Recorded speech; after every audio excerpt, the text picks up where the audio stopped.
Mengaku untuk jaga diri dan takut ketemu musuh lama, Ahmad Nurdi, 38 tahun, warga Jalan Ahmad Yani, Kelurahan Pelaju, Kecamatan Pelaju, Palembang, membawa senjata tajam jenis pisau.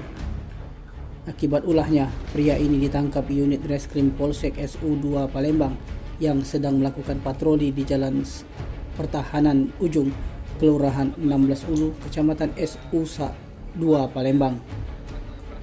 Pelaku diamankan bersama barang bukti berupa satu bilah pisau sarung kain warna hitam bergagang kayu warna coklat dengan panjang 30 cm. Kapolsek SU2 Palembang, Kompol Bayu Arya Sakti didampingi Kanit Reskrim Ibtu Andrian membenarkan bahwa penangkapan berawal anggota Opsnal yang dipimpin Katim Opsnal melakukan patroli. Melihat gerak-gerik mencurigakan dari pelaku, sehingga langsung dilakukan penggeledahan dan didapati pisau di pinggang pelaku. Menurut Kompol Bayu, pisau tersebut sengaja dibawa pelaku untuk jaga diri. Atas ulahnya, pelaku akan dijerat dengan pasal 2 ayat 1 Undang-Undang Darurat nomor 12 tahun 1951.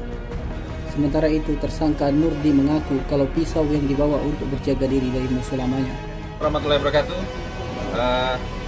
Selanjutnya kami melaksanakan press release dengan tindak pidana tanpa hak di tempat umum membawa senjata tajam. Jadi untuk tersangka atas nama Ahmad Nurdin. Jadi kronologinya pada hari tanggal 19 Juli 2023 pukul 12 malam, anggota Opsnal dipimpin Katim Opsnal melaksanakan patroli. Dan pada saat patroli menemukan tersangka menggunakan senjata tajam. Untuk pasal yang dilanggar, pasal 2 ayat 1 Undang-Undang Darurat nomor 12 tahun 1958 dengan ancaman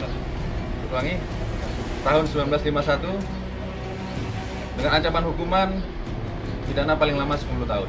Bang, sajam itu ditemukan di mana, Bang? Sajam ditemukan di badan atau di badan? Di badannya. Dari pengakuan pelaku sendiri, Bang?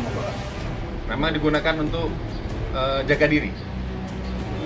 Pelaku menjaga malam mana, Bang? Tidak. Tidak, Bang. Tim Liputan Sumsel TV melaporkan.